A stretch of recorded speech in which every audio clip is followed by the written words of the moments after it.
বারবার বলছি যে আমরা যুদ্ধ চাই না, কিন্তু মায়ানমার তো উস্কানি দিচ্ছে বারবার।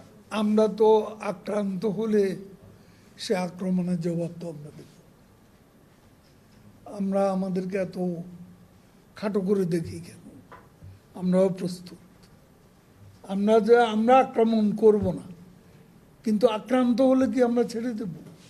তখন তো আমাদের ডিফেন্ড করতে হবে। আমি আমাকে বুঝি, আমার আদর্শ, আমার নীতি, আমার রাষ্ট্র পরিচালনার নিয়ম কানুন,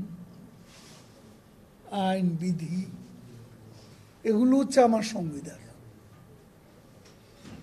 আমি আমার সংবিধান ফলো করব,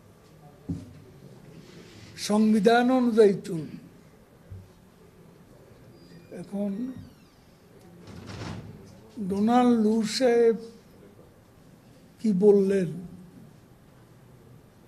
সেটা আমাদের মাথা ঘামানোর কোনো প্রয়োজন আছে বলে আমরা মনে করি না।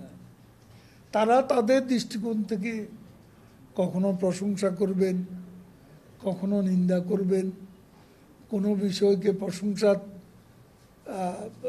চোখে দেখবেন, কোনো বিষয়কে আবার সমালোচনা করবেন। এটা তাদের বিষয়। আমরা আমাদের নীতিমালার আলোকে আমাদের সংবিধানকে ফলো করে আমরা এগিয়ে যাব। এগুলা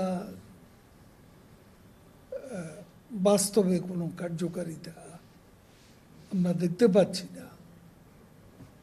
তো এখানেই তারপরও আমরা আমাদের প্রতিবেশী দেশ মিয়ানমারের অভ্যন্তরীণ কিছু সংঘাত আছে।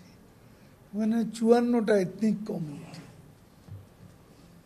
এদের একের সাথে অন্যের মিল নেই। বিশেষ করে রাখান এলাকা, আরাকান বিদ্রোহীরা প্রকাশ্যে এরা বিদ্রোহ করে যাচ্ছে। কাজে ওদের আভ্যন্তরীণ সংঘাতটার জন্য আমরা যদি সাফার করি সেটা হবে অত্যন্ত দুর্ভাগ্যজনক।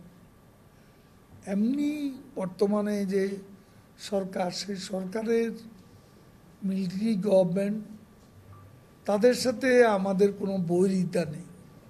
আলাপ আলোচনা দরজা এখনো খোলা আছে, আমরা কথা বলতে পারি।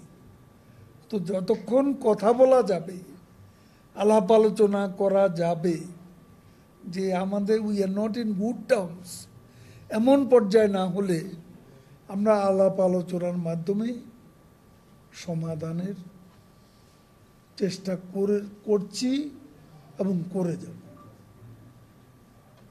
যুদ্ধটাকে পরিহার আমাদের কোনো প্রভোকেশন যেন যুদ্ধের কারণ সৃষ্টি